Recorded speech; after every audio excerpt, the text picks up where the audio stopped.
आज ओबीसीच्या आम्ही एक विदर्भातील विविध संघटनांमध्ये काम करणारे आणि ओबीसी चळवळीमध्ये समर्पितपणे ज्यांचा आतापर्यंत सहभाग राहिला अशा एक निवडक नेत्यांची आज बैठक बोलवली आहे।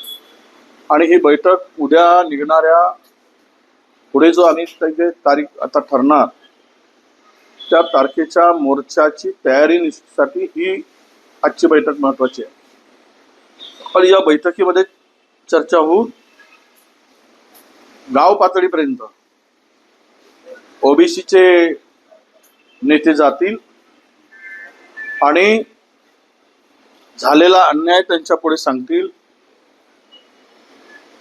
ओबीसीचं या सरकारने कसं वाटोळं केलं ते सविस्तर मांडतील। ती माहिती आज या बैठकीमध्ये दिली जाणार आहे आणि चर्चा होणार आहे। आणि त्यानंतर प्रत्येक गावातून ओबीसी या मोर्चामध्ये सहभागी होईल अशा प्रकारची प्लॅनिंग आजच्या बैठकीमध्ये करायचं ठरवलं आहे। एक 30-35 प्रमुख नेते फक्त या बैठकीला उपस्थित राहणार आहे।